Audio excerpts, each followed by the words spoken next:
Tu veux savoir ce qui fait que les riches deviennent chaque fois plus riches? Tu aimerais connaître les enseignements que les personnes les plus riches, les plus prospères transmettent à leurs enfants dès leur plus jeune âge? Je te raconte tout ça aujourd'hui dans le résumé de ce grand classique, le résumé de Père riche, Père pauvre. Bienvenue sur Finance Femmes Actives, la chaîne d'éducation financière dédiée aux femmes qui veulent comprendre l'argent sans pression, sereinement et construire un avenir plus stable et apaisé. Et maintenant, allons-y avec ce que Robert Kiyosaki nous enseigne dans ce livre. Il commence par nous raconter que depuis tout petit, il a eu deux pères, son père biologique et son second père, qui était en réalité le père de son voisin. Ces deux hommes étaient très différents. Son père biologique était un homme instruit, qui avait fait des études universitaires et même obtenu un doctorat. Son second père, qu'il a ensuite appelé son père riche, était un homme sans études universitaires. Tous deux étaient très intelligents et tous deux avaient un bon niveau de revenus, mais leur vie a été totalement différente. Son père biologique, c'est-à-dire le père pauvre, a passé toute sa vie avec des difficultés financières.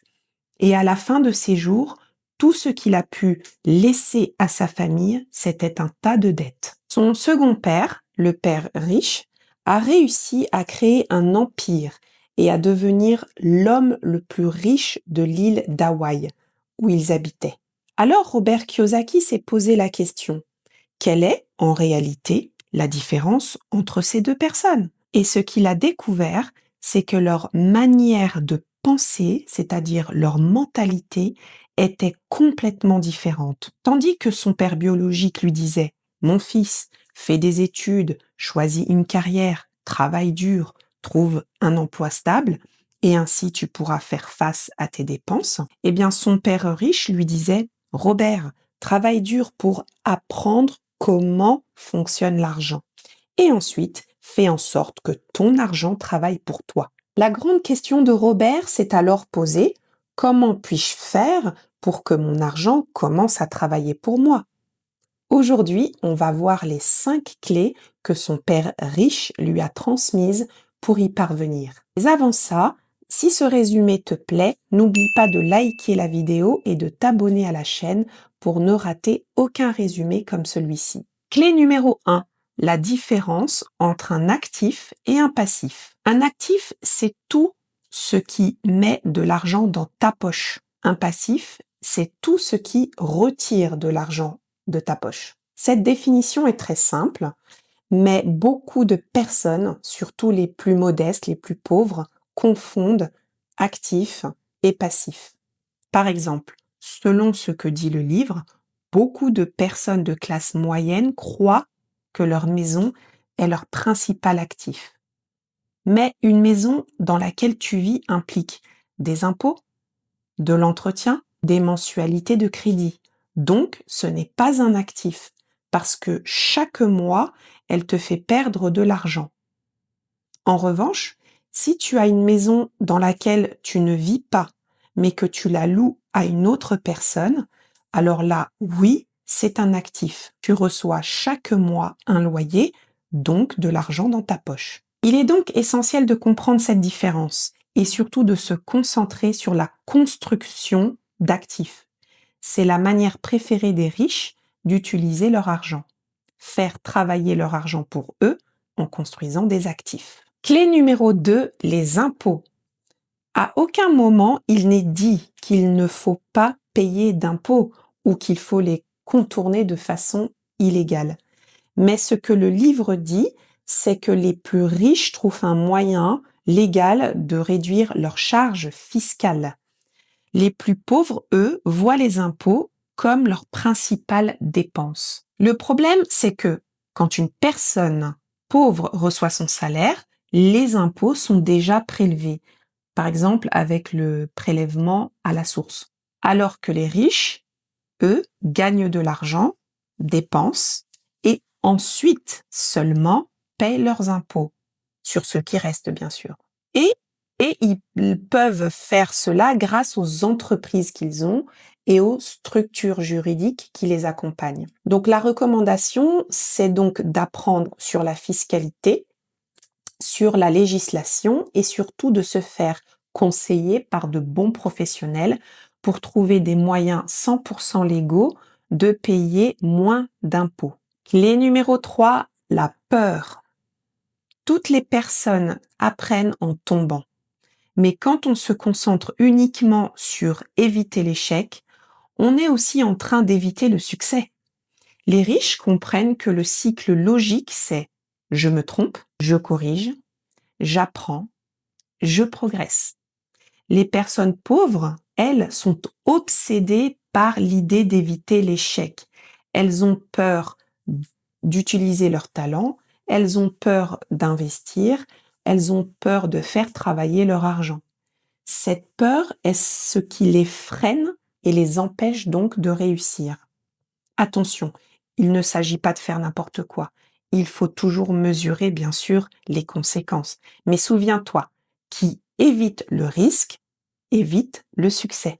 Clé numéro 4, la différence entre une bonne dette et une mauvaise dette. La mauvaise dette, c'est celle que tu paies toi-même, celle que la majorité des gens ont. Prenons de nouveau l'exemple de la maison.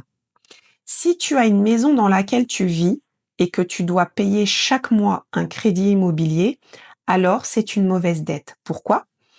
Parce que c'est toi qui payes cette dette chaque mois. Mais si tu as une maison que tu as louée à une autre personne, par exemple, tu payes 400 € de crédit chaque mois et ton locataire te paye 600 € de loyer, alors c'est ce qu'on appelle une bonne dette.